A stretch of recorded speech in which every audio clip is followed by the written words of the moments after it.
lot of things happen to me and people be like, dang, how do you feel about it? And I'll just come with some crazy story that they're like, you sure? Like, you're not mad? I'm like, no, why would I be mad?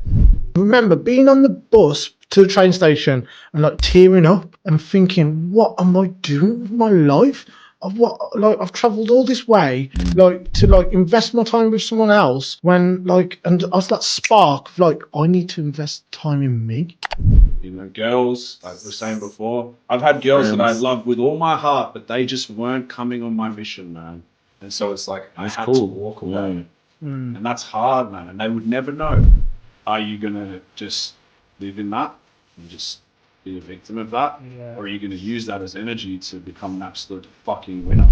At that time, I lost my battle buddy around the same year. Like I was going to go visit him finally after like 10 years of not seeing him. You know, his PTSD got him basically. Okay. And it was hard on me. And then that really made things explode and erupt. You get what I'm saying? Like, those who are becoming quote unquote successful are the ones that stay the strongest for the longest and the most consistent all the way through. Consistency on things like investing, the stock market, or your portfolio helps you in the long run. So time is important. And I think on that, when you said, how can it help you keep moving forward? I think one thing is narrate your own story.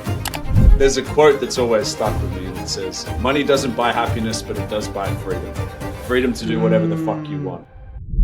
Hello and welcome to the Next Level podcast, where me and my guests share our hard-earned wisdom, insight, knowledge and practical exercises to help you and us continuing to level up and become our best selves.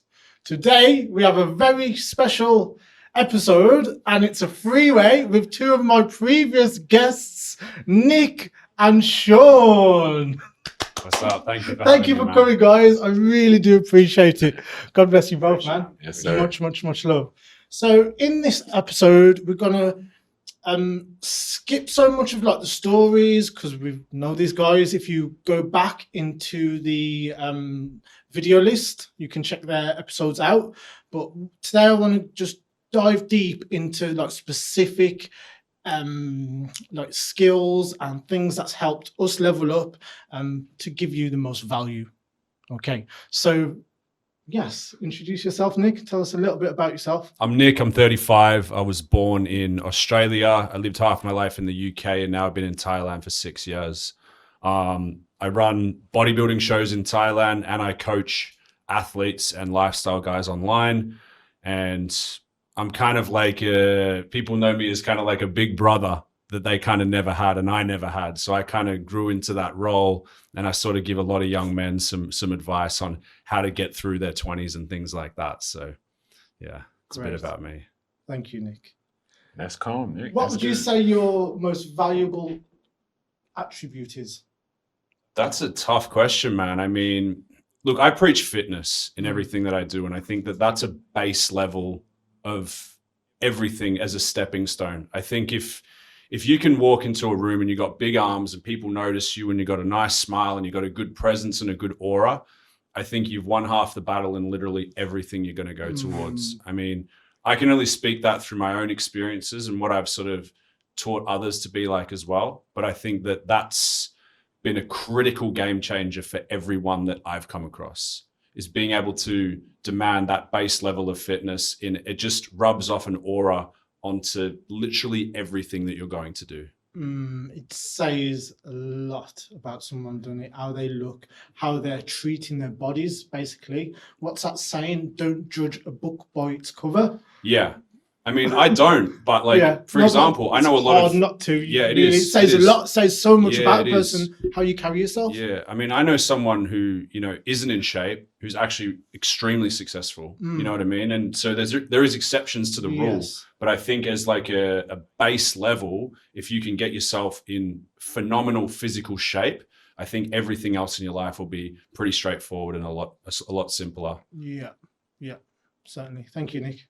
Go for it, Sean. No, that's hardcore. Well. All right, so look, I'm Sean Byrd. I'm 37, retired at this point, guys. 37. And most of the time I spend my time doing financial audit or investment audit. So I just help people with finances, get familiar with finances and understand and wrap their mind around the quote unquote complicated world of finance. And so I'm an accredited investor in the United States. And I was in the Marine Corps, did that for a while, then got out contracting and did a lot of real estate and invested in the public market. So now I'm just retired, just trying to help provide information for people who want to better their life through finances. That's it. Beautiful. Yeah. Thank you. And what would you say one of your most valuable attributes is? Self-reflection. Self-reflection. Yeah. That's vastly important. Most people look out into the world to find the problems and never look inside of themselves. And that's the only problems that you have 100% control over. You don't have to ask nobody. You don't have to pass it through Congress. There's no legislation. You just make the change yourself. Beautiful. I've never heard that answer, but that is one of the best answers I've ever heard, man. Full responsibility, accountability from what you've got going on. Exactly. Yeah. Marcus Aurelius, man, just be stoic. Yes. It's like a saying. It's like life is 10% what happens to you and 90% how you respond to it. Facts. That's basically what you just said, isn't it? So it's Yes. really cool, man. I like that. Facts. Thank you for sharing, guys.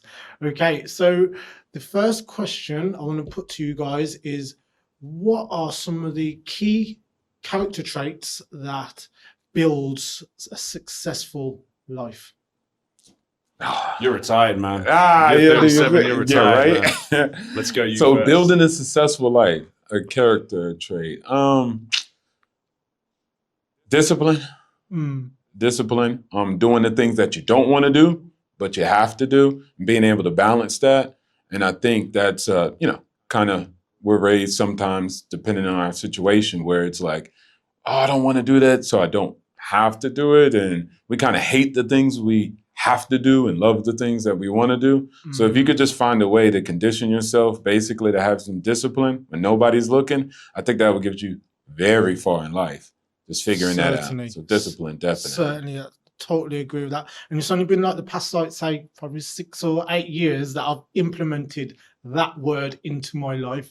I didn't know the meaning of it, to be fair. Like what you say, like growing up, like, oh yeah, you got some discipline, guys, you stick with karate. Do you know what I mean? I kept coming, but I didn't really understand the concept of continually doing the things that you know you should be doing, regardless whether you want to do them or not, keeping your best self in mind for your future self. Explain to me the meaning and what is discipline. So if you're talking to, like, say, a 15-year-old now, because that's what I really needed as growing up, like someone sitting me down explaining, what does confidence mean?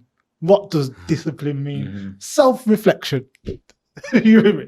Yeah. So break it down for our viewers, the meaning to you of discipline. To me, yeah, I mean, I don't. Jordan Peterson says it a lot, right? Clean your bed. So if I'm talking to somebody that young, right? Make your bed. Make your bed every day. And then that start off, you're winning already. You're showing discipline straight out the gate. And then after that, then you're going to start, adding things on to what you need to do throughout the day to establish discipline. So continue to do it every day, setting up and establishing a routine and going through with it. Again, no matter how you feel. And consistency is a massive part in it. I think Jocko Willink says starting discipline anyone can do, but the real secret to discipline is applying it consistently every single day. Certainly. So that's the same with anything, though. It's like, I'm 35 now. I feel like, in your 20s, you're kind of learning yourself. When you get your 30s, you kind of know yourself, right? You know yourself better. And it's like, going back to that consistency, it's like you almost wish you could have the consistency that you have now that you had in your 20s on whatever you started with, because that would have pushed you through so much further. But like you said, you didn't have that someone there to explain what those things were when you were younger. Facts. And I think that now it's like more than ever, I think we're starting to see, especially in the social media world where everyone's brain is like this on 3, 5, 10 different things at once. It's hard to focus on one thing, but those who are becoming quote unquote successful are the ones that stayed the strongest for the longest and the most consistent all the way through. How many people that are not really getting ahead? It's because they're just leapfrogging to other things. But the person that started something 10 years ago and is now still doing that thing 10 years later are the ones who are quote unquote successful for themselves. You know, take it to like a YouTuber, for example. Like you're putting these podcasts on YouTube, for example. 10 years ago, you know what I mean? You see the guys that started YouTube 10 years ago, they're all the ones, the top dogs now. They post it twice a week, every week. These are the top dogs now. And it's like everyone wants to be that. But what I say is when it comes to consistency as well, it's like, if you're not willing to do something for free every single day of your life for the next 5 years, don't even start, because you're not going to be consistent. That's when you've really found the sweet spot of what you should be doing with your life. Yeah. And you know that no matter what, money regardless, you will still do it. There's a higher purpose. For sure. You're doing it for you're enjoying it. Yeah. Cash will be a byproduct of what you do consistently, man. And as long as, you know, that time and consistency, I think, is everything. And I probably only learned that myself properly in the last sort of few years. You know, in my 30s, I probably really learned the lessons of that. But I was quite consistent with certain things through my 20s, and I see the payoff now. I didn't see it then, but I was willing to do what I was doing then for free all the way up until now. No problem. And now I'm seeing the payoff of that. So that's what I would say is like probably one of the top attributes to being quote unquote successful. What you say is time and consistency. Time and consistency. Yeah.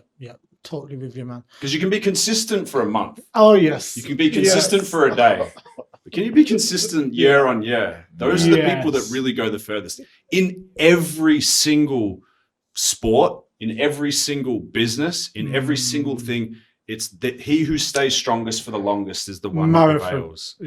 Yeah, I mean, it's a marathon, but you've got to progress. You can't stay where you are. You know, there's another element to it, so it's tough. But if you look at anyone who's top of their game, they were consistent for the longest, man, and that's all it was. They might have started at the biggest disadvantage, but they leapfrogged everyone else because everyone else just yo-yoed and went off track and did this and did that. But the person that just stayed all the way through is the one that's the top dog now. What is the character trait that helps you continually stay in that game? It's hunger, man. Like it's hunger, and like doing what you said before is like, you've got to have that fire and that passion for what you're doing. Is in like, you'd wake up and do it every day, regardless of if it pays you. I think that's probably the biggest thing that, you know, if you can have that, I think that's where it's really going to take you as far as possible. So having that trait of like doing it no matter what, again, like you said, how you feel, it doesn't matter. If you stay on that course, I think that's probably the most important thing. Being able to take the knocks and what's the word I'm looking for? Just take the impact of like those down days or like those bumps in the road. Yeah. Do you know what I mean? But you got to use, I say you use them, man. Trial period. But then you go through the trial period and you make a success of it. But then you've got to keep, like I said, that hunger of when your belly is quite full and money's not a problem there. Yeah. Do you know what I mean? Yeah. To keep that consistency and keep, like I said, keep that hunger. Yeah. Because the wolf at the bottom of the mountain is hungry. The wolf, when he gets to the top of the mountain, can get content because the other wolves are climbing. Yeah. You know, they want to take your food. It's true, right? Yes, totally. They want to take your food. And so it's like, you've got to try and almost climb another peak then. Yeah. So you've always got to, like I said, you've always got to be looking for the next meal. I always chase my future self. Yeah. I always chase my future self. And it's like, you know, there's people that I look up to and that I love and respect. And I think, wow, this guy's got it going. But ultimately, I've always chased myself for the future and the way I see myself. And it's like, I got high standards for the way I want to live. And so that's the guy I'm chasing every day. So that in 10 years' time, when I'm 45, I'm living like I said when I was 45. You know, that's who I'm constantly chasing. And I think that personally for me keeps me hungry. Yeah. I want a Ferrari. Yeah. I want a big house. I put it out there to the world, man. I really want it. I want it. Like I wake up thinking about it. I don't just say that I want it. I really want it. Yeah. And there's people that want to see me fall and there's people that want to see me do well, and that doesn't matter. But regardless, when I'm 45, I'm going to be there because I'm chasing my future self. What are some like the practical steps that help you, Nic? Keep focused. What keeps me focused? Yes. I'd say like a good network of people, having like accountability, I think is a massive thing. I've always invested in coaches and mentors, and sort of following the path that they lead me has probably helped me keep on track more than anything, knowing that, yo, I got to turn up to this call. Yo, I got to do this. Yo, I got to be up at 6 a.m. tomorrow. I'm not going to go out that night. Like, you know, there's important things like that probably keeps me, like, accountability, I think, is probably number one. That would be like the trait that I'm looking for. And it's like, yeah, that sort of keeps you in check, knowing accountability for yourself, for myself, yes, but also coaches as well. Yeah, as in, like, if I hire a coach, this is what I'm saying. Like, I've always invested in coaches and mentors, everything I've did, you know, and I've always paid their full price because I expect the people that are paying me to pay the same price as well. So having that accountability and that mentorship, I think is a massive, like, right path forward for those that really want to get ahead. Totally. It's very much similar to having a business partner.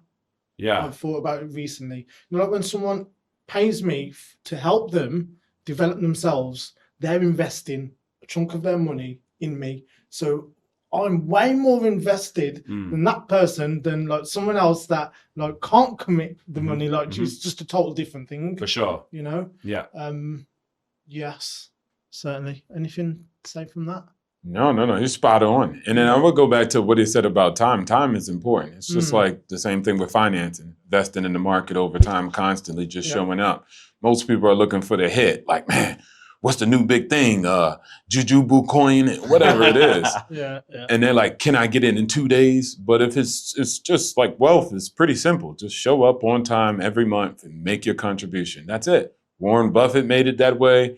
And even other people who are greater investors, Warren Buffett just beat him with time. So time is very essential. So consistency on things just like working out, but consistency on things like investing in the stock market or your portfolio helps you in the long run. So time is important. And I think on that, when you said, how can it help you keep moving forward? I think one thing is narrate your own story. Create your own story, gamify it, make somebody the villain, like do whatever that you have to do to create a story. And for me, a lot of things happen to me and people be like, dang, how do you feel about it? And I'll just come with some crazy story that they're like, you sure? Like, you not mad? I'm like, no, why would I be mad? And so I always just try to narrate my own story. So long as you can create that and also have good comparison. So when bad things tend to happen to me, I had like a health issue. I just told somebody, am I alive? They're like, yeah. So I'm like, it's good. So you just got to look at the brighter side of things. And again, keep narrating your story. Again, it's not really what happens to you. It's how you respond is everything. So I think that's the most important thing. Certainly. Do you have any, like, practical exercises that you implement or you've implemented to keep you on the straight and narrow? Yeah, just like for me, I read the Daily Stoic every day. Oh, okay. It's like a little thing. It's just like Stoicism. You just read it. Every day is a quote. And then just don't read it because it's not about like, oh, I read it, man. Yeah. And I'm like, you're still broke or you're still not implying it. So it's an action-based thing. So I just read it and then I try to enact it that day. So a lot of passages will address something. I'm like, oh, man, I kind of was having a crappy mood this morning and had a negative perspective. Let me change that right now. And then that's it. So just get active, you know, kind of get mentors and people who can hold you accountable, give you a routine. And I think that would establish what you can do today. But I think finding a mentor, that's very important. Okay, so we've gone for discipline and then we went with, what's the other one? Network. Accountability, Yep. Consistency, yeah. How about reliability? Self-reliability, or, you know, they all kind of intertwine with each other in a sense. It's like turning up for yourself, innit? I think a big one for that is probably energy, though. Like if you're someone that turns up late all the time, everyone's going to turn up late for you. If you turn up early on time, example, I was late today. You know, so no, but in all seriousness, subconsciously, if I said to you guys, yo, I got this thing and I need you to be there at 6 p.m. You guys are going, oh, well, yeah, I'll be there at 6 p.m. Yeah, that is true, though. Late. You know what I mean? No, it's true, though, subconsciously. Not that you do it on purpose, but yeah. So like you're mimicking the other person's behavior. Definitely. I think people do, man. I think, like you said, the people that you sort of bring into your sort of circle yeah. and the people you're around constantly is really going to dictate the path that you go. And the energy you keep is the energy you're going to get. Like, I never forget, right? It was talking about energy, right? Like, someone I know, it's not important, I won't say who, but I remember there was someone taking a photo of another person who was like 2 meters away. And someone I knew just walked straight through them, right? And I said, why did you do that? They're like, everyone does it to me. I'm like, yeah, but everyone does it to you because you do it to them. It's an energy thing. And it's funny because they hit me up a few months later and they said, do you know what? You were right about that. He said, I stopped doing it. And people stopped doing it to me. Yeah. It's an energy and it's a subconscious thing. And it sounds a bit like cuckoo. If you said that to me 10 years ago, I'd be like, shut up, man. Shut up with that karma stuff. Yeah. But all in all, like the energy you put out there is the energy you're going to receive. So that's calm. I like that. Certainly. What was like the light switch that come to you both about that, like that energy? You know, like I was just talking about energy and like sounds a bit like spiritual and like maybe 10 years, 15 years ago, we'd go, about, do you know what I mean? But like, it seems like the world's level of consciousness is rising. You with me? So people don't look at you like, oh, energy, is he a wizard or a witch? But you know, people love that energy stuff. I don't even think people will look at you. They're like, I got crystals. I got a pyramid at my house. So they might vibe out with you on that one. Yeah. Do you have any teachers that have spoke some words that have raised your level of consciousness? I think it's just any epiphany moments? constant progression for me. I can't really recall any like light switch moments that just completely changed the way I was thinking. But I think just over time and sort of having life experience and viewing the world from a load of different angles sort of makes a lot more sense with that. And then obviously reading books and self-development things, I think that proves a lot of it. And then you just keep your eyes open and you see sort of some of your actions have given others reactions and vice versa. So I wouldn't say for me there's been any light switch moments. I don't know if it's different for you, but that's about pretty much for me. Maybe I'm trying to think. Maybe I would say even Thailand. It's going to sound dorky, but Thailand, my experience with them and just Buddhism and how they practice it kind of helped me come into being a Stoic, actually. Because if you know the story of Buddha and everything that happened, he always wanted to like fix the world and change things and make things better. But then he learned he can't do anything. You know what I'm saying? So he's just got to be in balance and in harmony with the world. And then I kind of had that approach to life where it was like I was trying to save it because I was in the Marine Corps trying to do this and save the world. But after a while, I kind of just balanced it out and let it be like it is what it is and become enlightened and accept it for what it is. And then net at the end of the day, I think that kind of helped me move into the Stoic mindset. But just being in Thailand and experiencing that and learning this story and watching how people interact on a daily basis helped me in a way. It wasn't too much spiritual juju with, you know, something coming out the sky or something like that or coming from the plants. Yeah. But it was more so just watching people interact and watching that on a daily basis. That kind of helped. Cool. Now, what about you? Because you might have something. You seem like you got something. Like the biggest pain moments really spring to my mind. I remember going to meet this girl that I was meeting for a few years and it wasn't going nowhere, like, do you know what I mean? But like I must have been feeling a bit lonely, so I just went to see her and she was in like Northampton, do you know what I mean? So I went to see her like for a couple of hours, didn't work, like, do you know what I mean? I was like, what, I've travelled up this way. And I remember being on the bus to the train station and like tearing up and thinking, what am I doing with my life? I've traveled all this way, like to like invest my time with someone else when like, and I was that spark of like, I need to invest time in me because I'm nowhere near the person I need to be. I remember that like it was yesterday, man. There you go. Yeah. And then like when I was like, I just started investing in like listening to inspirational stuff. Do you know what I mean? And it was painful to hear, you know, like, is it Eric Thomas? Oh, E.T. Do you know what I mean? Yeah. And like he's very strong and like sharp with his words. Like, do you know what I mean? And that was just filling me of inspiration, man. Yeah. What are the other points? And like just like being heartbroken. Do you know? Changed everything. And recovering from that. Yeah. You know.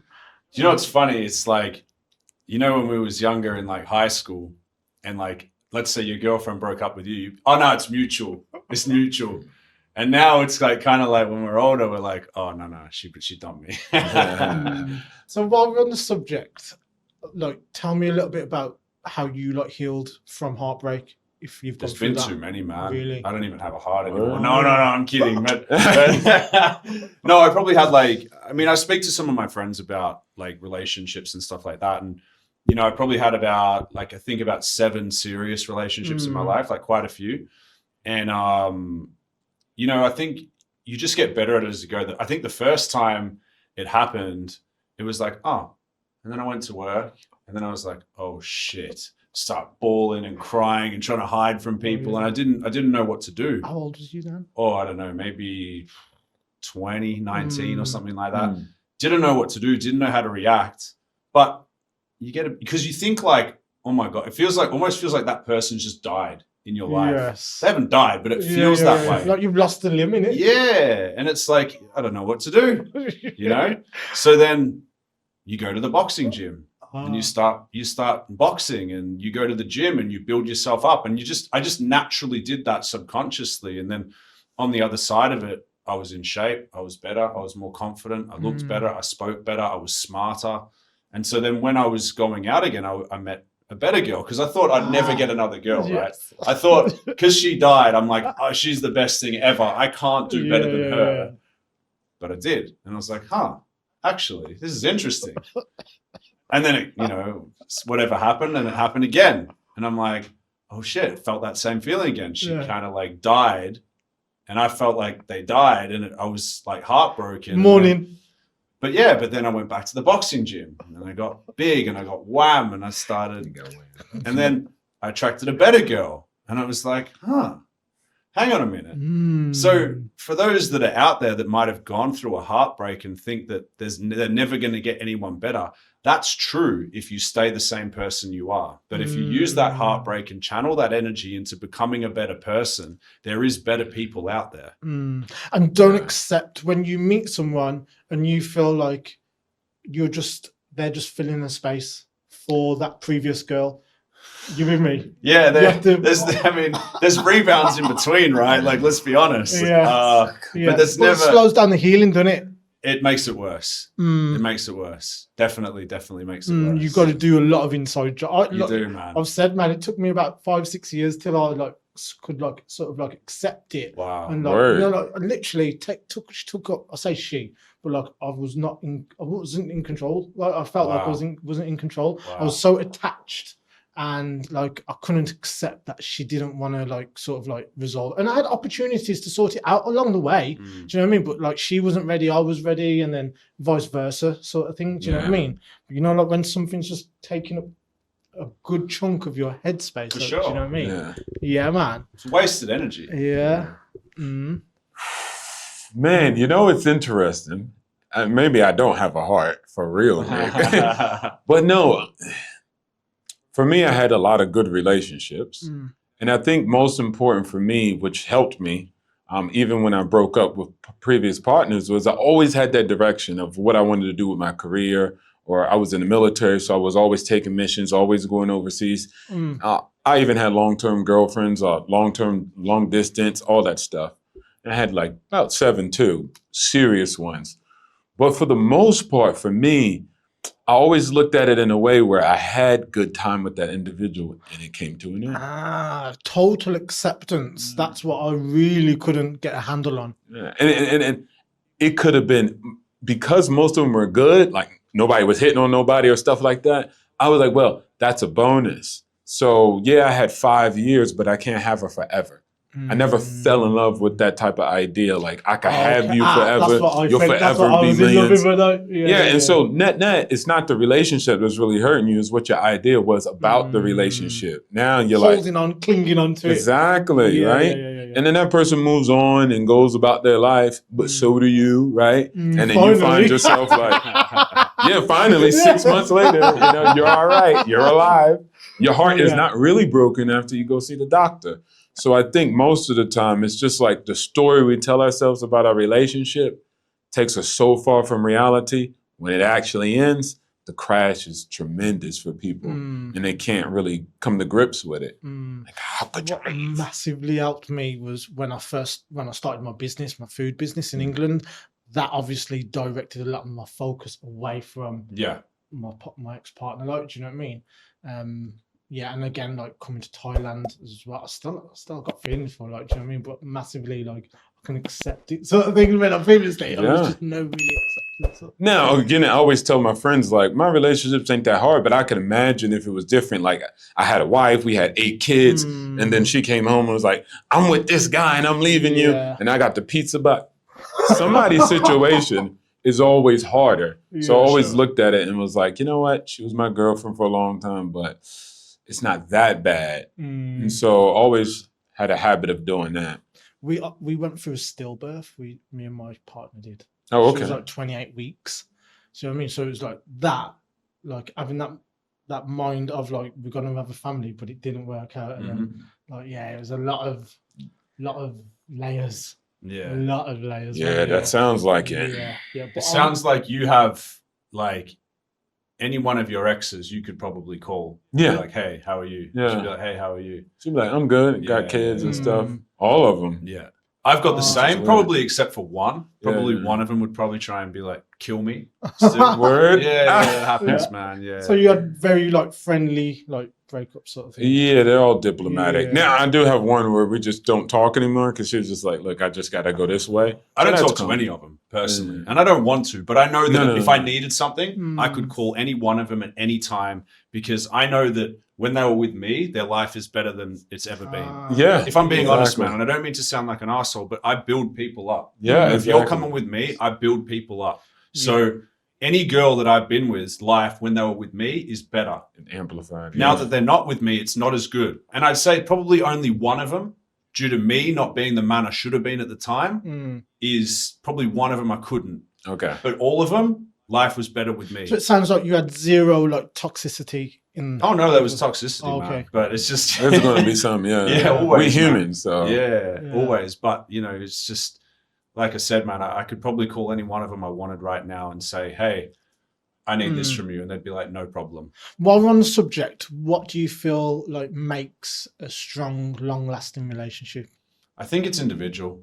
I think it's based on two people's like main needs in a relationship. Personally, you know, because other people have more important things in a relationship than others. But I also think there's like a base sort of. I think the man has to be on his mission, man. And I think for a woman to really love a man, he's got to be on his mission, and his mission comes first. I'm sorry. And then she has to be chasing his validation. Like, people don't want to hear that shit, but I'm sorry, but it's true. And it's like, once it's like roles reversed, I think the woman loses so much attraction for the man, and the man becomes a shell of a man. He gets fat, he gets lazy, he's not as happy, he's not as chirpy. I think we've all been there. I totally hear you, because like only when I started focusing on my business, or I started focusing on other avenues, was when she started to come back. And there it is. Yeah, there it is. Before that, when I'm just focused on and obsessing about getting her back, too much. Become the man, bro. Become the man who's on his mission, and I think it's a completely game changer for you. Facts. I don't need to say nothing. Well, you're a lot more secure. You're a lot more secure, aren't you? Yeah. You're secure in yourself, so she can come or go. Yeah. You're good. Yeah. And that just gives them strength in you, innit? Yeah. I mean, that's what women are attracted to, reassurance. Isn't it? And even if the girl's not, you still winning. You improved yourself. Yes. There's no downside. It's only upside. Yeah. So I think that's like crucial to know also. Like, guys like, all right, I'll do it now. Like, no, you just need to do it for yourself. And that baseline is going to get you there. Because even if it's, like I said, when people leave and separate, you just look and be like, well, my life is pretty good still. And so you'll realize that. But net, definitely be on your mission. Mission first, anybody. Man. Mission first. Yeah. I'm sorry. But yeah. Yeah, spot on. Okay, so let's go back to the first question about like the characteristics of a successful person. We've gone through discipline. What did you say? Consistency. Discipline, consistency. Resilience.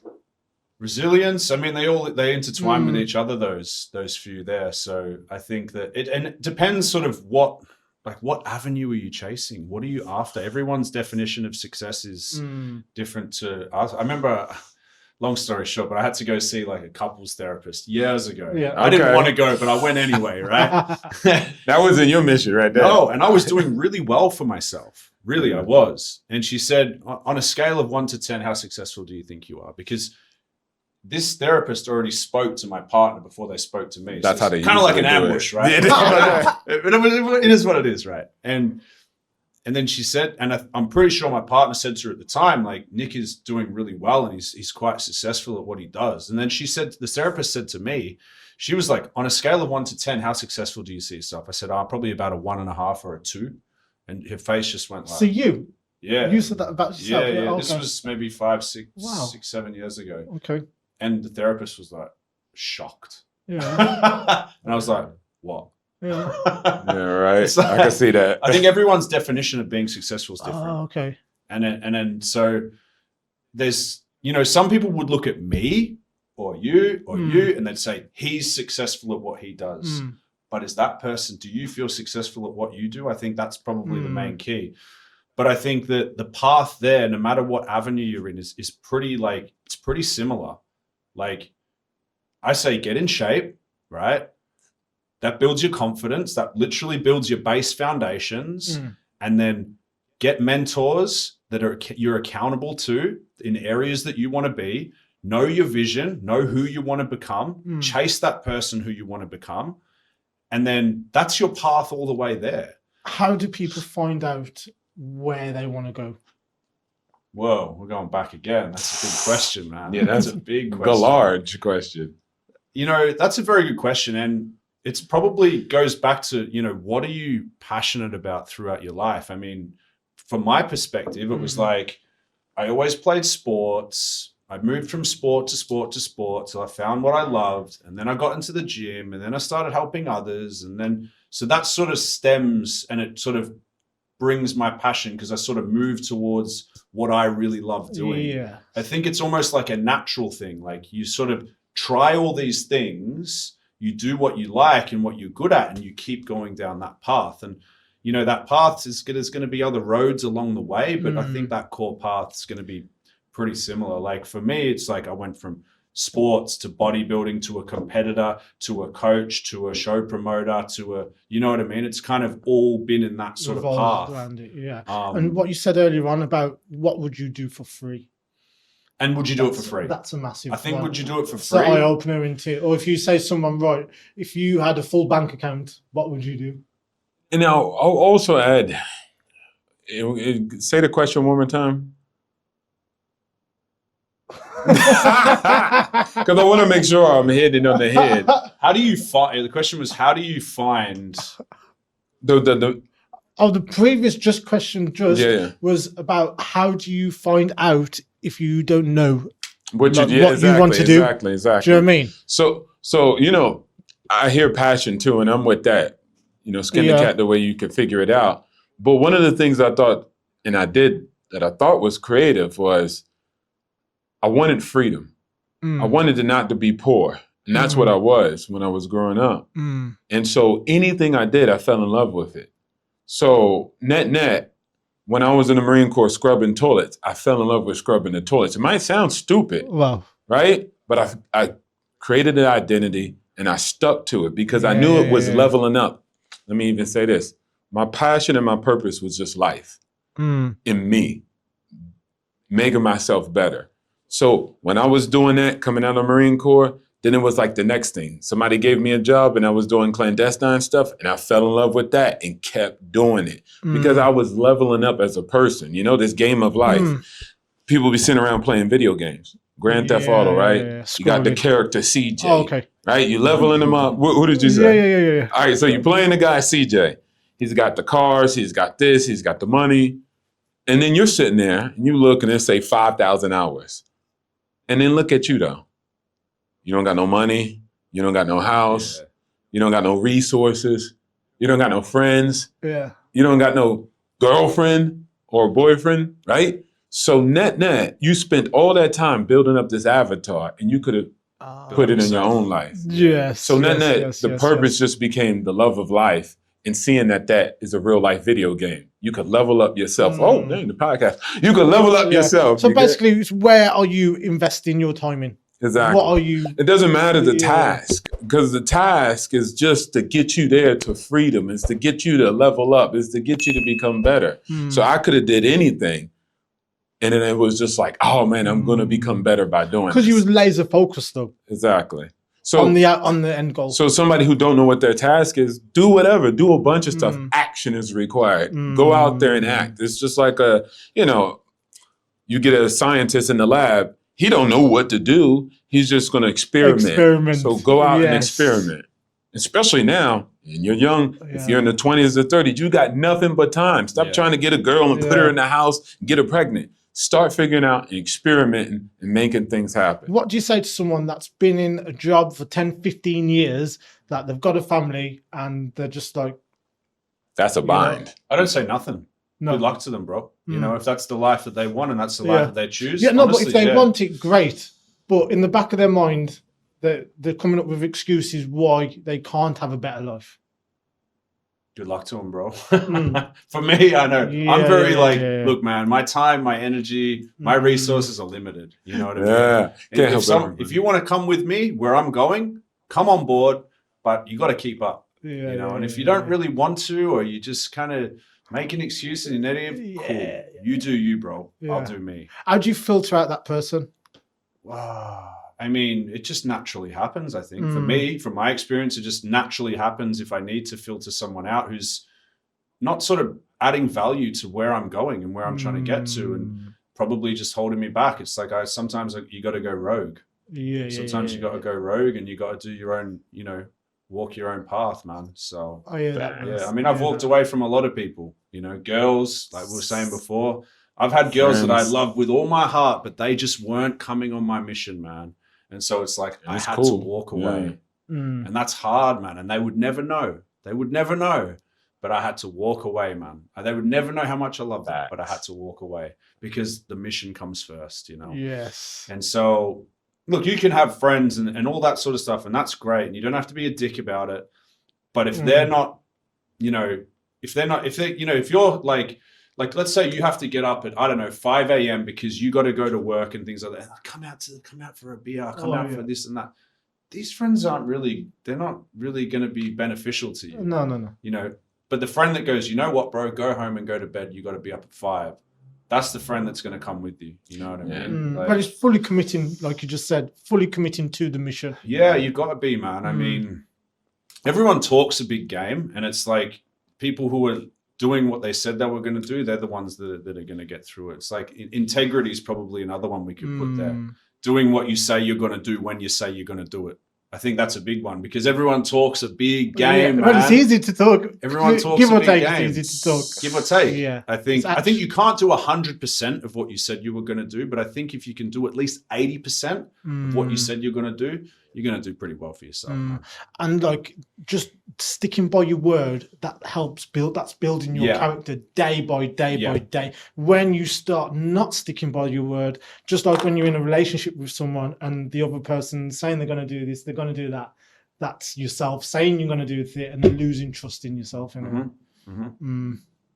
I was just laughing. That's spot on. That's spot on. I agree. Integrity. Do what you say you're going to do when you say you're going to do it. I think that's a big one. But like I said, it's impossible. Nothing's impossible, but it's hard to do it 100% of the time. If you can do it majority of the time, like 80%, you're going to do well. Yeah. One thing that's massively helped me is the pen and the paper and writing down the goals, whiteboards. Yeah. Do you know what I mean? And actually, that's actually planning, isn't it? It's not really a plan until Is it a plan if it's just in your mind? It's a vision. It's a vision, but you got to sort of project it out. Vision. You got to project it, man, and then put the action steps in and take those steps every day. And I'll add this too: leverage technology. It might sound simple and crazy, but bro, people got a smartphone. It's more powerful than the communication power of the president for 40 years ago. That's how powerful the smartphone is. People don't even use it to be smart.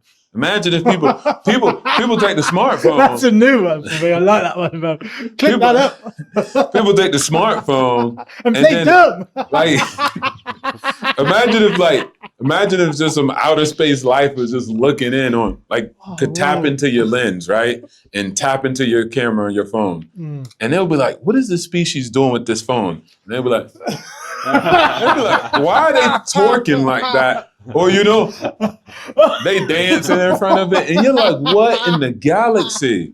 And on the phone, you have access and communication to anybody in the world. I was just even thinking about, like, the greatest men that ever existed and the greatest women that ever existed, the greatest philosophers, scientists, generals, it's all in the smartphone. You could tap into it. It doesn't matter who your parents are, what they knew and what they didn't teach you. The smartphone is right there to give you the source of the information, right? You hear a lot of people complain about social networking. Man, people are on social, it's destroying us. No. You're destroying yourself. You could use social networking to talk to a man like Nick. You could use social networking to go to the Level Up podcast, but you're using it. Let me check out your phone. Let me check out your Instagram homepage. What's really on there? Huh? What's really on there? It's the algorithm. No, it's you. You clicked on the algorithm. You told the phone what to send you. So if it's sending you garbage, it's because you're clicking on garbage. You're the creator. Beautiful. Thank you for sharing. So while we're on the subject about smartphones, how can we inspire the world to start using smartphones smartly? Yeah. Well, I guess I hit it out. Yeah. So I use ChatGPT. All day. All day, every day. You get me? Like, I even control my portfolio a lot with ChatGPT. So now, like, you go to Google and be like, what do I invest in? You go to ChatGPT and say, what are some good, safe investments? It's going to tell you what to do. It's going to educate you step by step. So start using it to solve your life's problems. You just have a question, ask ChatGPT and just have a conversation with it. Or Google if you aren't using ChatGPT. But, I'm not endorsing OpenAI, what I'm saying, any software like that, you could use it. But people are not even using that yet. Totally. And there's so much potential in it. So I think just starting today in ChatGPT, using it like that, that's one way. And we can get into all the other great ways to use a smartphone. Yeah, so you can literally talk to ChatGPT for like 10, 20 minutes, tell it your life story, and it will give you some direction, plans on what specific job is more suitable for you, as it's got the insight and knowledge for you. Do it. If you don't have a clue what you're doing in life, I challenge you to talk to ChatGPT and then phone me. And I'll Then talk to the real humans, right? How do you utilize your smartphone? I mean, I use it as advertising mostly, man. I mean, don't get me wrong. I use it to communicate and network with people that, my friends, family, things like that, all in other countries. I can talk to them whenever I want, basically. But mostly I use it as a business, mostly, man. So ChatGPT, like you said, is a great one. My ChatGPT knows everything about me. Oh yeah. It's almost like the ultimate life coach. Yeah, right. Really. And it put a assistant. Assistant, everything, man. Yes. Like you're not sure what to do about something, ask ChatGPT, and my ChatGPT knows everything about me. So it's going to give me the most straightforward answer. And I actually pay for the upgraded version. Yeah, me too. Because the free version, it doesn't learn you. It's always a new chat. But oh really? I didn't know that. The paid version learns everything about you. I've always ordered the paid one. Nah, you gotta do the paid one. No, yeah. And I think, like, I read a book called The Second Brain, but it was just saying, like, we used to stand up and be like, a spelling bee, who's the smartest in the class? And you got to regurgitate it. Man, I don't even know how to spell. I'm still wealthy at the end of the day because I just leverage technology. Yeah. So when people be like, are you intelligent? I'd be like, yeah, I'm the most intelligent. And then they'll be like, okay, what's this? I'd be like, hold on, let me Google it. And they're like, you can't do that. I'm like, who says I can't? Who sets the rules in real life? I can leverage. This ain't no contest. This is real life. So I leverage that. And I always had the ability to leverage technology before when most people weren't doing it. Like, I'll talk to my mom and I'll be like, yeah, I'm doing the real estate. I'm going to go find this. She's like, oh, I know a guy. I know a guy who's a house inspector. I'll give you his number. Like, nah, I'm good, mom. I'm going to go on Google search, find the best inspector with the most stars, and then I'm going to select that guy. And then I'm going to go. So most people just do word of mouth. Like, yeah, I know somebody. And it's like, go search, go do some research. The internet's there. Use it. Yeah, they're not utilizing the tools at their disposal. Networking, like Nick was saying, And I remember, I told a guy, swipe right on Tinder. Everybody does that, right? But I was telling him, spin the app to swipe right on lenders. Like you're building relationship, with random people, DMing girls and stuff like that, when you could just send a message to a mortgage officer. You could send a message to a coach. Those people can really give you something in return. You don't know how many kissy emojis you're going to have to send that girl. How many licks does it take to get to the Tootsie Roll? You don't know. But possibly you only got to send Nick about 3 messages before he replies with, this is the program, let's make you better and level up. So you get a return on your energy, time, and attention and money going in that direction. And so that's why I said leverage the tech to do stuff like that. Versus watch cat videos. They're cool. No, they're not cool. Nah, I just said that for the viewers. Like, I don't watch the damn cat videos. Popular, So, like your time on your phone, does that come up for you? How much time you spent on your phone? Yeah, a lot. What is it in general around? Oh, I don't even know, man. Really? Yeah, I know it's a lot. It's probably definitely over 6 to 8 hours Mine's a day. about that as well, 6, 7. And yours, sir? Probably the same. Oh, really? But I think I probably use an hour for bullshit. And I say the other ones is the rest of it is audiobooks, podcasts, like actually posting, working. I've got 5 Instagram accounts. So it's I'm sort of working on all them and things like that. It's probably about an hour of crap there. When you say bullshit, what's that? Just sending memes to my friends and dumb shit like that. I stay off Twitter, X, and then I don't do that. But nah. I'll say I'll watch YouTube, and maybe I'll watch something relaxed on YouTube. What would you say to someone that's YouTube University is what I call it. That's not doing none of this, or what sort of exercises would you give them to implement so they start being more wiser with the time that they're spending? I'd say podcasts and audiobooks all day. There's so many out there, and especially podcasts. I think they're becoming super popular now with some really, really intelligent, high-level people. And, you can learn so much from YouTube, all for free. And it's I would say leverage as much time as you can into podcasts. Find things that you like and people that you like, and just literally soak up all the information you can from them to really learn as much as you possibly can. I think that's going to put you on a lot of people on a straight and narrow. I hear that. I appreciate that. What I would give them is sectioning out every part of your day. Obviously implement the positive things that are going to help you, but soon as you start structuring your day out and then asking yourself, right, is this the day that's going to help me get the life that I want? You with me? Yeah. That's an absolute game changer. That is what time do you go to sleep? Plan the night before. Yeah. Right. If I want to get up at 5 o'clock, I need to be going to sleep at 9, 10 o'clock. Boom. That's planned in. And then how, when I wake up, what's my morning routine? You with me? And then just generally 15, 30 minutes slots throughout the day. So your all day is planned. And then ask yourself, how much of the day are you content to waste, sort of thing? An hour, 2, 3. You with me? And add that in. It's good. It's good. I mean, it's solid, but I think going back to the first part is you said, they section it so that that's what's going to take them to the life that they want. I think the hard thing is figuring out the life that they really want. I think if they can get that, then the sectioning stuff is pretty easy. But if they kind of just say what they want, but they're not really 100% about it, the sectioning is going to be difficult, man, because they haven't got that higher purpose to fight towards. I think that's the biggest thing. And that's something I praise myself for, is always having a strong mind and a strong vision to whatever it is I say I want to get and I want to go for, I'll make sure I'm doing everything in my power to make that happen. I feel that one main key reason why someone isn't clear on where they want to be is they don't know themselves enough. Probably a part of that, yeah. But in order to get that, you've got to know something about what you want to achieve in the next few years, like something.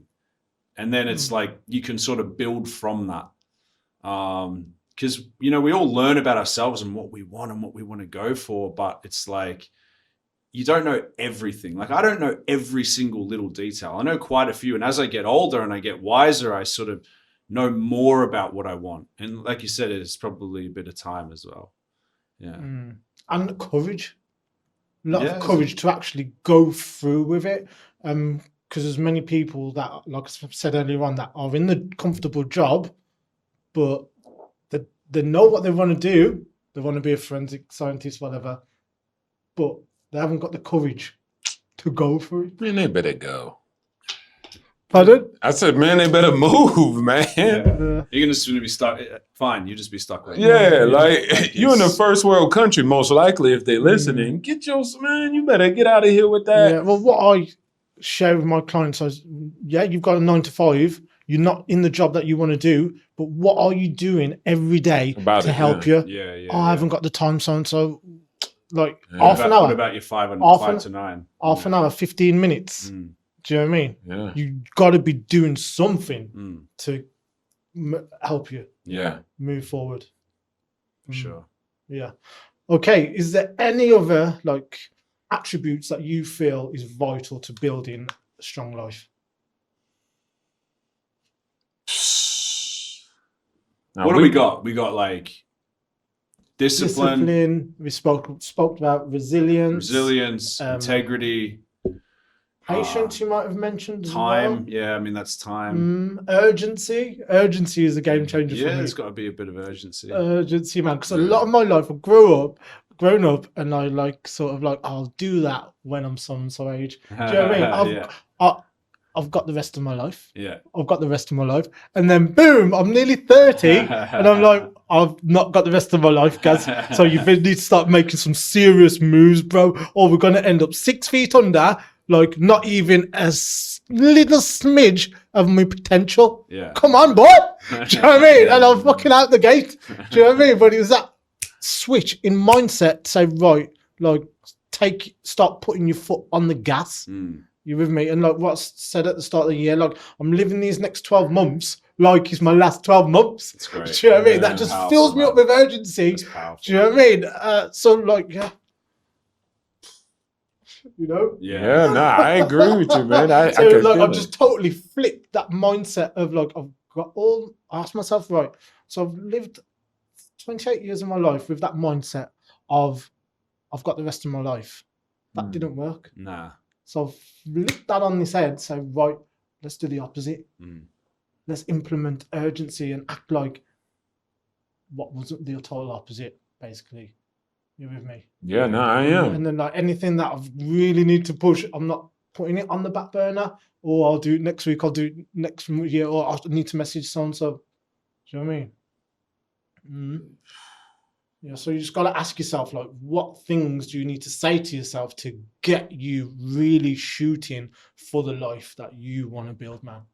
Are there anything that like that you can bring to the table that has really like ignited like enthusiasm and energized you to grab life? Probably like loss. I'd say loss more than anything. Loss and pain, I think, drives you more than anything. And there's 2 ways you can go about it. Loss and pain can put you in a hole of being sad and depressed and being a victim, or loss and pain can actually drive you to win. And I think that, you know, the more sort of pain and loss you go through, it's like, that's going to be your biggest teaching point. And it's like, are you going to just live in that and just be a victim of that? Yeah. Or are you going to use that as energy to become an absolute fucking winner? I think that's ultimately, you've got a choice. And so for me, it's always been pain and loss that has driven me always to win, man. Always to want to win. That's my biggest motivator. So it's reminds me of a bit like when people fall in love and some people don't recover. Do you know what I mean? You're And talking about yourself. yeah, that's what I'm saying. That's what I'm saying. Yeah. But when I did, I've gathered that XP. Yeah. Do you know what I mean? Yeah. And I've leveled up. But at the time going through it, it's a real struggle. It's hard, man. Do you know what I mean? You've got to use that energy. Yeah. Okay. Thank you. Do you know what I mean? So yeah, we're gonna go longer. Yeah, long. We're gonna go longer. I'm cutting you in normal. Okay. No. We still go. No. Hour in long time files different. He's saying the file will be too big. He got to stop it and just start it. Okay. Yeah. Okay. He got what you're saying. Okay. You got to, man. You good. Beautiful. We are back.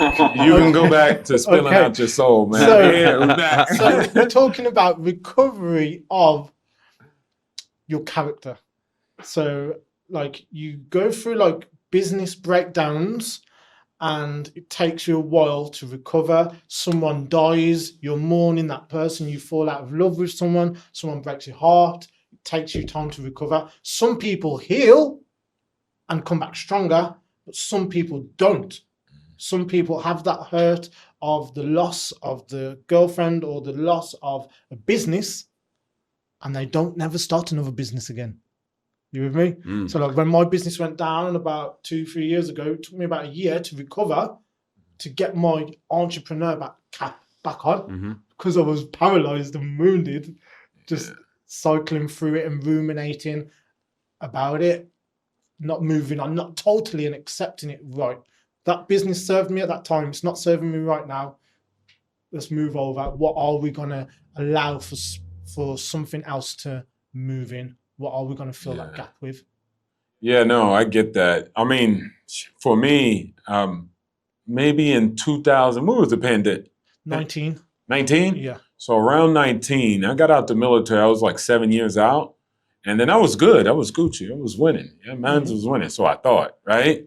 But all over the years, I had things like knives by my bed and all this other stuff. I thought it was normal. I still think it's normal to have a knife by the bed. But You have lots of A knife. a knife by the bed, yeah. And then girls used to be like, "Yeah, I always thought you were crazy. Like you had a knife underneath the bed." I don't understand, No, but yeah. Yeah. Real nigga shit. So, yeah. And then I would like, put things on the wall or the window to keep out the sun. And they're like, so I'm like, why did you stay at the house though if you thought I was crazy? But net later on, I had an incident during the pandemic. And then I was in the hospital and, the lady was like, I think you might have PTSD. And this was from the lady that was just like, a nurse. Because I had the gown? I had the gown on with my butt out. And then I was like, I'm not dying like this. I survived Iraq. Oh. And then she was like, whoa, nobody wanted to come near me. And net after that, I was like, let me go talk to somebody. You get So it? what was you in hospital for? PTSD, because you're in hospital for PSD. No, I was just having an anxiety or panic attack, but I just didn't know. Okay. You get me? Like, I just went to the hospital and then the ambulance came and got me. And then she said, maybe you have PTSD. And I'm like, I ain't got no PTSD, lady. And then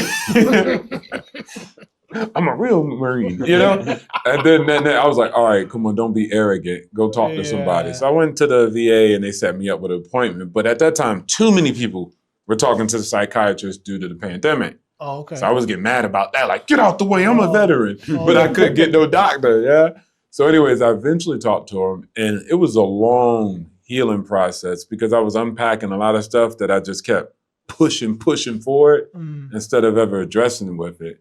And at that time, I lost my battle buddy around the same year. Like I was going to go visit him finally after like 10 years of not seeing him. And, his PTS got him basically. Okay. And it was hard on me. And then that really made things explode and erupt. You get what I'm saying? Like it came out in me, I guess. And so just traveling through that road, it was hard. And one of the things that helped me to heal was like, man, the mind is so amazing because you could create the best rocket ship ever, like Elon Musk with the mind, yeah?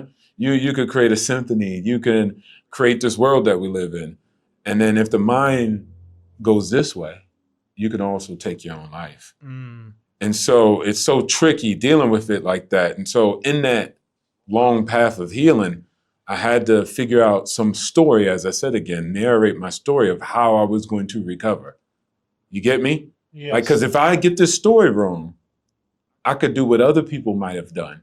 And you know what I'm saying? Take myself out of the game. Yeah. And so net, it was a hard thing to deal with. And I never had to deal with that ever before. So the healing process came to me and said, like, bro, your mind controls everything. Yeah. And this story that you're going to give yourself after this, is it going to take the road to recovery or the road to destruction?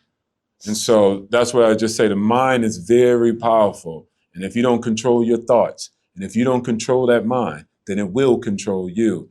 So I had this thing where I told people, it's you versus you most of the time, right?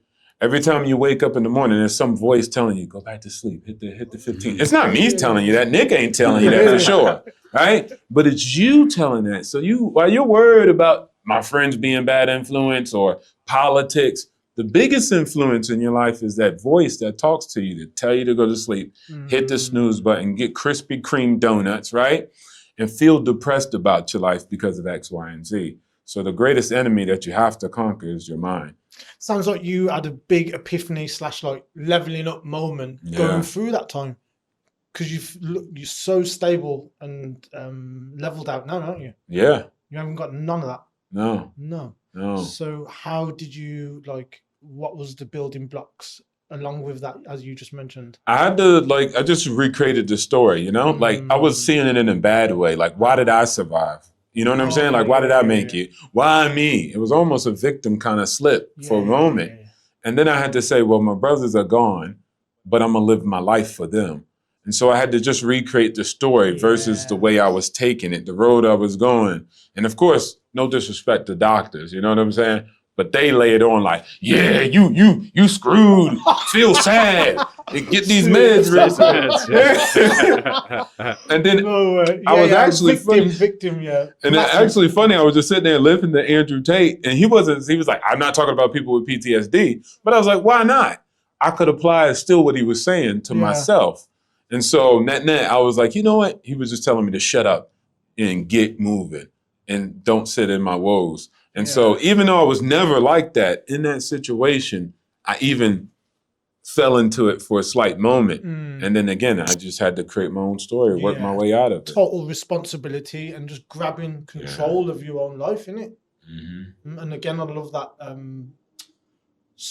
like picture you paint about painting your own story. How do you want your story to be unfolded? Yes.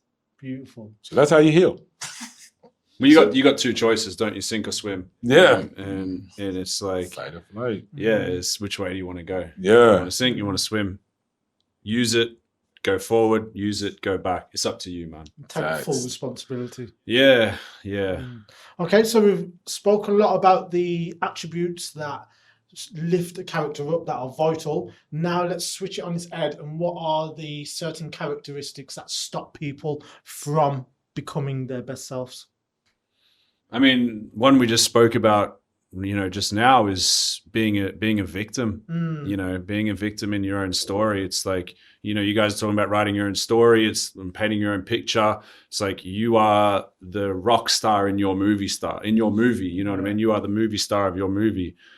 And I think victim mentality has almost become popular, right? I've never understood it. But actually, there probably was a time 5 or 6 years ago where I was sort of around people that had that sort of mentality. And it kind of rubbed off on me a little bit until I just said, actually, hang on a minute.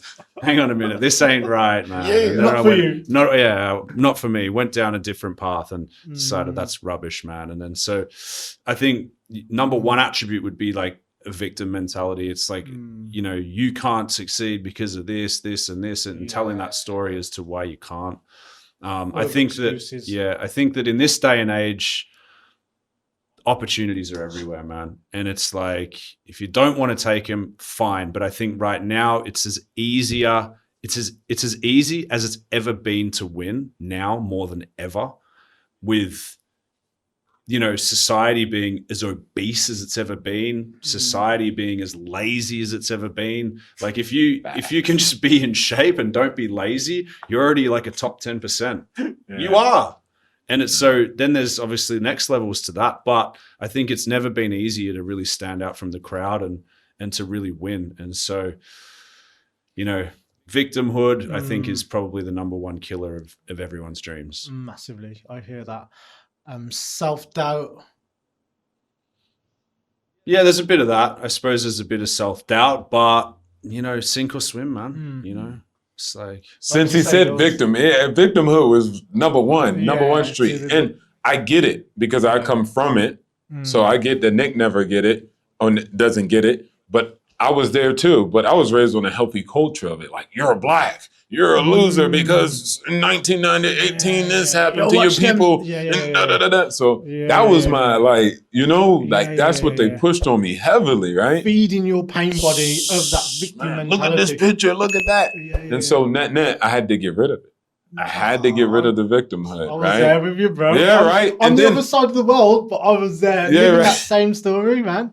And what's funny is what I found when I left it, then I would go to another circle and they'd be like, yeah, man, all right, man, we all into this as a race. We're together. And you know what the problem is? Class now. It's those rich people. And then now it's a new bubble. And we blaming somebody else. And I'm like, bro, this is an endless victimhood Olympics. And all these different people just switch teams. They get drafted. Now you're in class war. Now you're in the race war. Now I'm in the gender war. And so it's like, God dang. So it's what's just pointed out to me then is problem finding. Not solution based. Exactly. So I'm with the victim stuff, and I get that. That's a part of it. And then I would say the next one is arrogance. And I say this mostly to the West, but arrogance. So if somebody like me or Nick or just even somebody who's maybe financially literate comes on and says, hey guys, I'm successful. I've done well for myself. Here's the roadmap. I got your back. Here's the keys to the Lamborghini. Here's the map quest. You got it? All right, follow it. Why is the car yellow though? Why you got this map and not this map? Like, huh? Oh yeah. Well, reasons why not to build that life. But no, just I think this is a better path. I don't want to do it that way you want to do it. I don't want to get money. What's ego? Yeah, no, it's arrogance. They really think. And their life should show them what they've been able to accomplish because whatever they live in their life is the result of who they are and what they know. So they'll come to you and say, hey, what's your advice? And you'll give it to them. And they'll be like, I don't really like that though. I'm thinking like, how much you make a month? And I'm like, yeah, 10 grand a month. I want 50 grand a month. You make zero right now, and you want to tell me, and that's a lot of people. They're very arrogant, and they don't know it. They don't have humility. I'll give you an example. I was talking to a guy, and it was like some politics stuff, right? And I said, politics is complicated, you know? Nations are big. They got conflict of interest. It's not easy to rule the world or a nation. He was like, well, if I was speaking to the prime minister of China, I would tell him this. I'm like, you realize you work at Starbucks, right? Yeah. And then I was like, all right, call up to the show and I'm going to play the role of the prime minister and you're going to be the president. And he got up there and he was like, hello, Mr. President. But on the phone, he said he had all the solutions. And what I'm saying is you're very arrogant. You're not humble. And a lot of people don't know that about themselves. Even me. I had a brush with the guys I was working with. They were sold a company for billions of dollars, my Jewish partners. I got in there and I started doing things with them and I was arguing with them like, you're wrong. And then I had to check myself like, wait, hold on, Byrd. You done well for yourself, but this guy sold a company for 1.5 billion. What made you check yourself? Just being aware that I wasn't being humble. Oh, okay. Yeah? Like They didn't say nothing to you? No, they didn't say anything. They were kind of looking at me like... they didn't need to. But they didn't need to say anything because I'm like... spoke. Hold on, man. Wait, where am I going with this? He has been successful. Yeah. So sometimes it's hard to do to kind of take a step back and be like, I don't know. And that's what, I forgot what the quote is, but you'll know somebody's really wise when they can just say, I don't know. Yeah. You get me? Yeah. But somebody always got the answer for everything, regardless of what it's about. And so arrogance is really a big deterrent because you could give somebody really good information and they'll look at it and say, nah, that's not it. Thanks, though. Appreciate it. I'll do it my way. What else? What else stops people from creating their dream life? Women. Oh, If I'm honest, chasing women. Get them, Nick. Chasing Hold on, women. Nick. No, chasing women. Not women in general, but chasing No, them. chasing. Yeah, I think that I could probably only talk from my own experiences, but I probably wasted years. Yeah. I would be so much further ahead Yes. if I was putting my energy into the right things rather than spending years constantly chasing women purely just for validation. Purely. Oh, word. Purely. If I wasn't, I mean, because at the end of the day, like, you think, all right, I want to be the man. The man gets the most chicks. I'm going to spend all my time just chasing chicks. When in reality, if I had been chasing my own success more, they would have come as a byproduct. And I wouldn't have even had to spend so much time wasting energy on that. That's just a fact, man. I'm sorry. But I'm speaking to my younger self. If you're going to be spending all of your time chasing women rather than chasing your success, a dream physique, money, a better mindset, you got no hope, man. And that was me, but I had to sort of figure that out and realize that actually constantly chasing validation with women was taking away from where I was actually trying to get to. And then when I started, there's a middle ground though, where you're not doing that well and you've got no women. It's like, you got to really fight to get out of that. And then when you get out of that, I'm not saying I'm there, but the women will come as a byproduct of that. And what one like statement that really helped me is like, build the caliber of yourself up so much that things just come into place anyway. Come to you. Yeah. I mean, like I know a lot of my friends who are really successful, they don't pay for anything. They get hotels for free. They get Lamborghinis for free. They get yachts for free. That everything they want, and they could afford it all. But it all comes for free now because they built themselves into someone that is worthy of it, I guess. Free stuff. Wow, it's of like, value. Yeah. So beautiful. What else holds people back? I guess it's your turn now. No, man. Man. That was my one. No, I'll actually double back and say the same. It's just relationships. And I'm saying toxic ones. And I'm saying, even when he said chasing girls, it could be for women chasing men or chasing validation from other girls, right? Chasing their own beauty instead of chasing progress and evolution. And so I think that's a big thing. Now, again, for that, I've always chased that. So I always just kind of found when I was on my mission that women would come around, right? So I was like, oh, women just are around when you chase excellence. So I was able to learn it that way versus the other way. You get what I'm saying? Yeah. But I saw so many guys and people not take opportunity just because of a relationship. You get me? Yeah. Like, I'm overseas making 6 figures, right? And I'm like, I'll get you a job, no problem. Boop, boop, boop, boop. He's like, yeah, I'll take it. Ah, man, yeah, I'm 6 figures, yeah. But let me talk to my wife. Exactly. No, she'll agree. She's down. I'm gonna make money. Application in, they say you're hired. I'm like, man, all right, you going to Brazil, man, congrats. Man, I talked to my girl, and I'm like, so you're gonna miss a 6-figure job. Yeah, for that. And I'm not saying leave them and dump them. Yeah. What I'm saying is, what? Like, you make not that now. This is a big jump. And so many people, and it could be in smaller things. I don't go to this college. I won't make this move. I won't take this job opportunity. All of it exists, and both people do it, but especially, I just know about guys a lot because I've helped them out a lot, and they always pass on opportunity for a relationship. You get me? And I'm like, last time I checked, your relationship needs economics. So to skip on it, but maybe a partner they're with is just like, they draw a line in the sand. So, sometimes you got to choose your life, even over a partner. And it's not necessarily say they're bad or they're good. They're telling you, hey, I just might not want to do a long-term thing. That's okay. But I got to have a long-term life for myself. And so I'm going to have to pursue the path. Yeah, and then you'll never hate that. I think that's why when people actually break up, it's so grotesque.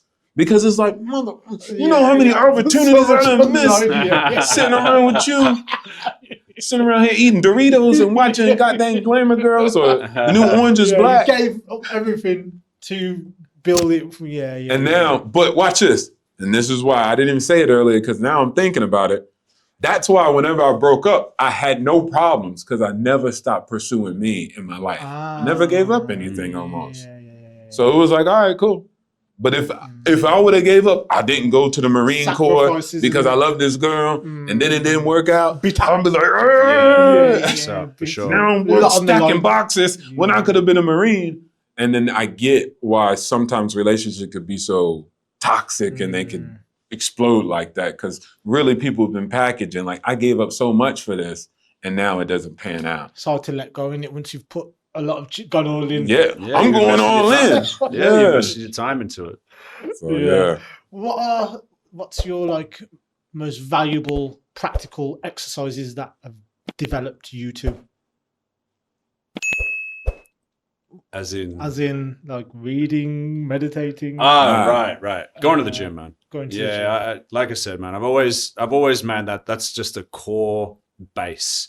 Like, if I don't go to the gym, I don't know, I feel like I'm a little bit different. If I've been to the gym, I'm a bit more upbeat. I'm a bit more energetically positive. I'm a bit more better to be around. Not saying that if I don't go gym, I'm an ass, but if I've worked out and like, it releases an endorphin. It shows you that you've accomplished something for the day. And I think that's probably, What we'll do is we'll go around 3 times. All right. Okay. So number 1, fitness, gym. Yeah. Okay.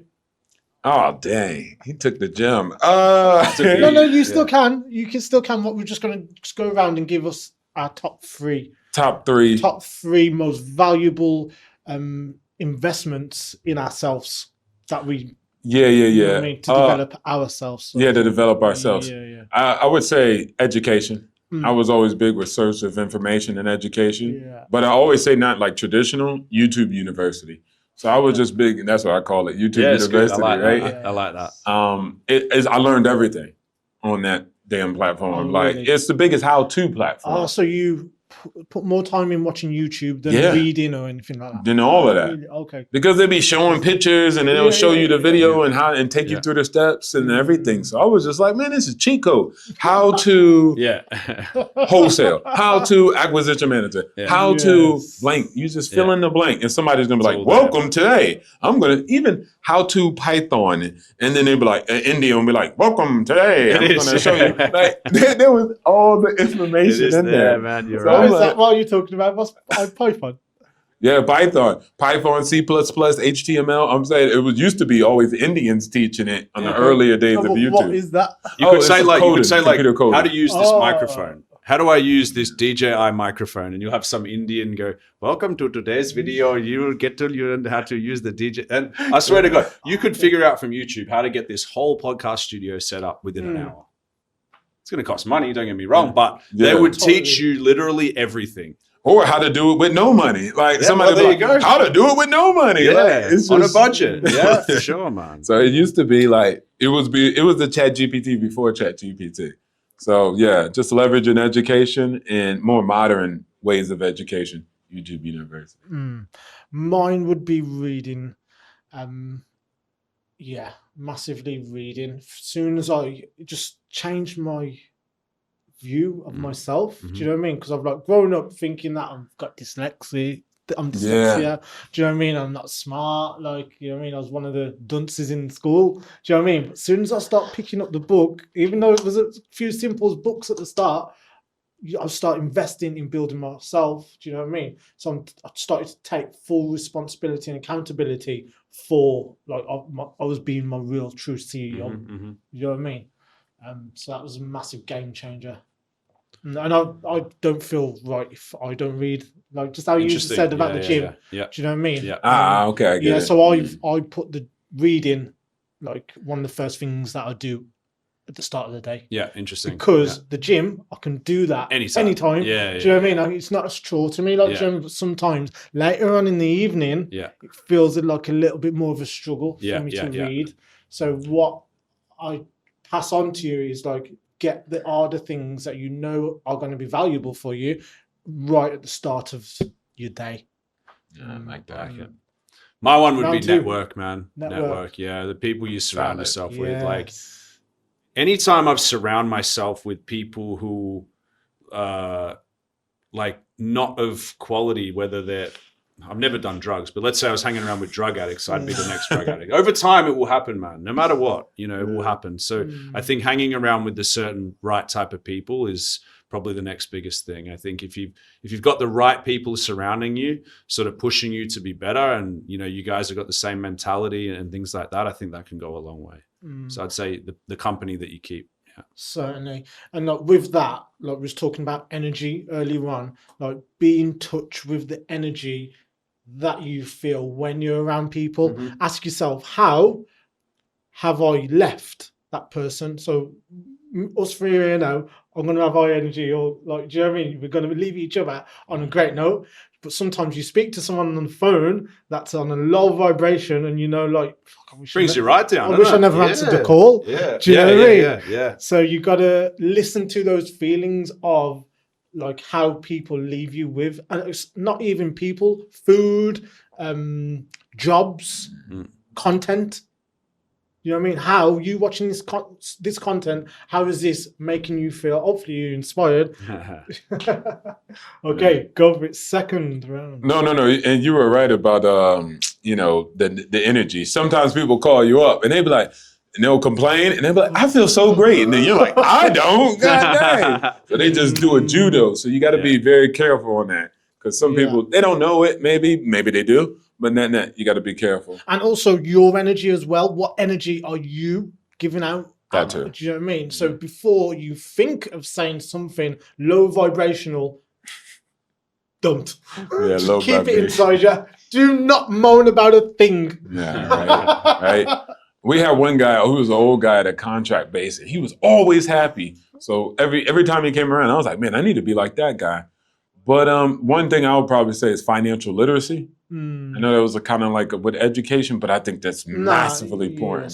Financial literacy. It's just like we spend so much time figuring out how to get money, but we spend zero time on what to do with the money when we get it. Yeah, I can relate to that. Yeah. Totally. And I've seen where you're coming from, man. men who make $100,000 a month, right? Like those guys still have a problem with what to do with the money. So you could see somebody and be like, dang, he making $100,000 a month, and think he know what to do with money. He doesn't. He'll, you know, one guy was on YouTube. He was like, man, now my income took a hit and I'm down to 50. He's like, I need to learn how to invest. But he never did it before. He'd been making $100,000 for 5 years. Yeah. So learning what to do with the money is an entirely different skill. Hence why 80% of, you know, athletes and celebrities are bankrupt and poor. That's why 70% of generational wealth doesn't survive the first generation. It's not even a real thing, mostly generational wealth. It always fails. And it's just because knowing or getting money and growing money or earning money is one thing. Preserving wealth or managing wealth, those are two different things. And so we don't have much information that we usually go seek about financial literacy. And that really helped me because I made 6 figures for a long time and I just saved. But net, once I learned to, like, okay, what do I do with the money? And then that's when I started even out earning what I was earning on the income. You get me? So at that point, I was able to spend less time and make more money because my financial literacy was just so high. I could even make money with no money because the financial literacy is everything. So I think that's the key that changed my life. That's a rare one that Powerful. I've heard from Really people powerful. about Yeah. the importance of what you're saying. Yeah. Financial literacy. A lot like Nic's networking and just generally talking, extroverting yourself into the community. Like, yeah, just coming out of your shell and putting your authentic self out there, and doing the things that scare you. Basically, like, oh, you're scared to talk to people, do it. Okay, last one. I'd say what you put into your body, like food-wise. Did I take yours? Yeah, Okay. but that's calm. It's calm. I think if you're, you know, if you're going to be eating just crap food every day and you're upsetting your stomach and you're not actually getting the nutrients that your body needs, I think you're going to look old. You know, I know I'm 35, right? I know some guys that are 35 and they look like they're about 50, man. Yeah. And that's because they haven't taken care of themselves. They're bald. They got wrinkles everywhere. and they don't look after themselves. So I think what you put into your body and looking after your gut, because your brain and your gut have a healthy connection. And so, if you're going to be putting crap into your body and all sorts of stuff, then your brain isn't going to function as well. So I think that's probably something that's really important. And it also damages your self-esteem. You putting things into your body that aren't good for it. Definitely. Do you know what I mean? Well, look at it this way. What you just said is perfect, because depression is massive now, huge. And how's the amount of shit that people put into their body now? Gut-brain connection, man. I think that if you're going to be putting all these 0-calorie things, if you look at the ingredients list on them, the things that are inside these healthy, low-calorie snacks are not made for humans. They're not meant to be consumed by humans. And you're putting that into your stomach, and then that's getting feedback through to your brain. Of course you're going to be depressed. Raise the love for your bodies. Yeah. And some of the stuff you can't even pronounce. I can't. You'd be like, zuba, zaba, zuba. What? Yeah, go and research that. It'll say not for human consumption. Yeah, and you're consuming that on a daily basis. Man, that's not good. I hear you. Okay, one more, bro. Okay, yeah, I got one. I would say health along the health lines, but invest in the biggest investment, which is your body. It's the only vehicle that matters. You can have all the real estate, but once your body go out, it's gone. And what happened, I remember a guy was talking to Elon Musk, and he was asking him about how many sensors do you have on a rocket? And Elon was like, oh man, we got thousands of sensors. And he's like, how many do you actually put onto your body to make observations of your health? And so most people don't really go to the hospital. They don't take care of themselves until they have the bleeding nose. And then they be like, I had this for 8 weeks. And one thing is women live very longer than men, and they have more healthier lives because if something hurts, they go run to the hospital to get things checked out. So I would say, especially for men, be aware of that and just take a more aggressive and proactive stance on your health. And that's even just medically, right? Go seek help, go get some counsels, go get your goddamn annual checks that you need to get, right? And have that doctor just check over your body, because that's the most important thing. I'm super active. I got a CT and a PET scan, and they was like, wow, you got cancer? I was like, no, I want to make sure I don't got it. Yeah. So put me under the goddamn thing and let's check my body, because I'd rather, and this is the crazy part. My partner was like, you're brave. I'm like, what you mean? She's like, I don't want to know. So that's a real thing. Some people just don't even want to get checked because they're like, I don't want to know. Yes. You get me? Yes. So this is your life. Yeah, this is your life. I would rather have the information and know I got X amount of time left versus to be like, I'm going to go to work and grind hard for the next year. Or you catch something early. Yeah. You could catch something early, but most people are they're so fearful of the information. And it's just access to information. All right. Remember, it's all how you react to the information, not necessarily. Information is not bad. It's actually good. So you just have to realize that, okay, how am I going to react to this information? And usually you can fight. And so net, I think that's real important. Yeah. So very similar. But I would also add taking great care of your mind and your brain as well. So I've recently heard something that goes never miss a brain day. You with me? So continually exercise your brain every day. Okay. Yeah. However you feel it's necessary, but incorporate something that's helping your development in your mind, sort of thing. Yeah. And I want to add to the gym thing.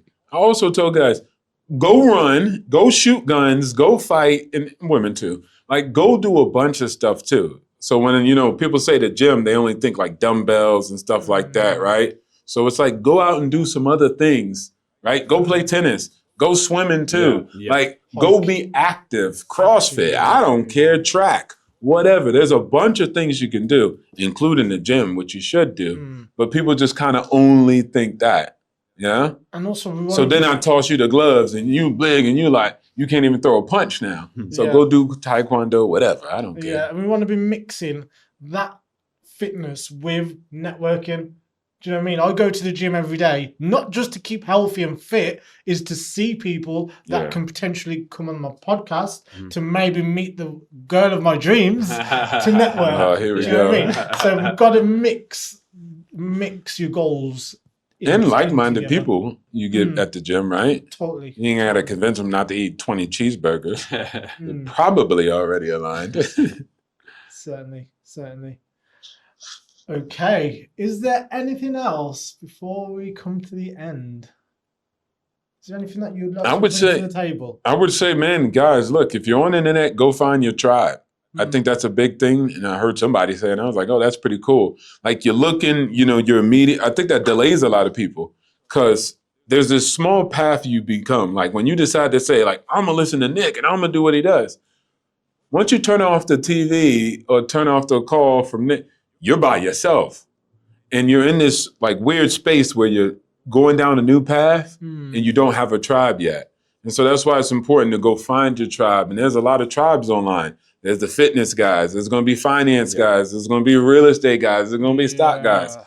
And then what you mostly try to do is be like, yo, I'm trying to get my mom, trying to get my brother on the program now. And it's like, now, you know what I'm saying? You're trying to go save people in your immediate area. Yeah, I'm trying to tell my friends if we invest in this, and while they smoking weed, they telling me I'm wrong. So it's like, just like he said, sometimes you got to walk away from friends. Save yourself. And when you walk away with friends, the internet is there and there's a tribe somewhere for you. Go find them, go plugged into it. I think to reiterate to that, it's like, people are more, the world's never been more connected, but people are more isolated than they've ever been. So go and find your tribe. There's communities online everywhere. I'm currently building a community because I get a lot of young guys that message me. And it's mostly about fitness, mindset, business, and relationships. So I'm building a community based on that for young lads that so they can navigate through that. So they don't have to go through the same pain, let's not say pain, but the same things that I went through because I've been through it and I've done pretty well out of all those things. So those are my 4 key components that I'm building a community around, that I'm going to have guys that can join that so if they want to think my way and learn through the way I've learned things. So the world's, never been more connected, but people are more isolated than ever. How can they connect with you to? Just Instagram, Nic TPA Army, Facebook, Nic Edgerton. Beautiful. Is there any questions you'd like to bring to the table? When's the next one? Yeah, that one. That was way better what I was about to say. So yeah, I was about to take it this way. Yeah, no. With the next one, man. With the next one, what do you think we could incorporate? I don't know. I think probably just come in with a topic that we're all kind of interested in. I think the relationship talk that we had was good. I think we could probably get deeper into that and share some insight into that, because I think a lot of people struggle with that. I find a lot of people, like, they're a bit quiet about it, but they do struggle with it. And I think a lot of the relationship stuff and like navigating breakups and how to find the right partner and things like that, I think are really powerful. I think a lot of people watch it, but they don't admit that they want to find out more about it. But I think that's something like that would be quite powerful. Certainly. And if you've got any questions that you would like us to answer in future episodes, please let me know. Again, is there anything else, guys? Good. Yeah, no, I'm good. Any final words? Yeah, man. Obstacles to opportunity, man. Make things happen for yourself. And then, of course, I'm always going to tell people to be financially literate. Yeah. Because I'm just going to push that, right? Everybody's got their angle. And I think there's so many people contributing online, and just go find the person and go find the people. I listen to a couple of people online, right? Yeah. And so I think I always use that. And in some of my darkest hours, I listen to Andrew Tate, or I'll pop in E.T. or Les Brown, David Goggins, right? And so it's just like, man, we're more connected. Get connected. Use the internet. Use the networking. Go get a coach. You know what I'm saying? Use it to build you rather than break you down. Break you, right? And so go out there and take it, man. Life is great, man. I'm telling you. Yeah. Let's rewind. What was that about the smartphone? That one liner about the smartphone. Let's use your smartphone to be smart, all right? God dang it, Use it, take it, make it happen. But again, you can find me on obstacles to opportunity. And then, like I said, I do the investment audit, mostly talk about finances and then just basic, simple stuff. I'm not going to teach you no crypto and how to make money in 8 days and become a trillionaire, but it's just going to be what most people need to get to that freedom that they want. I usually teach financial freedom. So it's just like you're making money to be free. So you don't have to work for money. If you want to, cool, but you don't have to. We're going to take that off the table and then give you the space to be able to create your own life the way you want. Boom. Beautiful. Does money buy happiness? No, but See, I dang agree. sure it's up there on the certainly list. helps. I Certainly had helps. It don't buy happiness. Can't no, buy for it, sure. but it can definitely. Well, it can for a short moment. There's Can't it? there's a quote that's always stuck with me, and it says, "Money doesn't buy happiness, but it does buy freedom. Freedom to do whatever the fuck you want. How you use that freedom will determine whether you're happy. Happy or not. That's solid. I fuck with that. That's stuck with me for a long time. I would agree 150, 80,000%. Well, how many people do you see that are poor, that are happy? Loads. Yeah. Yeah, I mean, Real. we live in, I'd say like, we live in a country that the majority of it is quite poor. It's very like separated. There's a lot of rich and there's a hell of a lot of poor here. Some of the probably most joyful people that I've met have nothing. If I'm being honest. No, please do. Yeah, This is the place, man. If I'm being honest, that's what I see. You know. So I think a lot of people that have made a lot of money don't have freedom. There's the people that don't and are living all right that probably got the freedom. That's true. That's just my observation. Yeah. I do totally hear you. Cool. Lovely. So if you want to connect with any of us, drop us a message on Instagram and Sean's on Instagram. You can connect with me through my YouTube, Instagram. And if you've got any questions, drop them in the comment section and I will do my best to answer them. Thank you for tuning in. Subscribe, watch it, subscribe and like and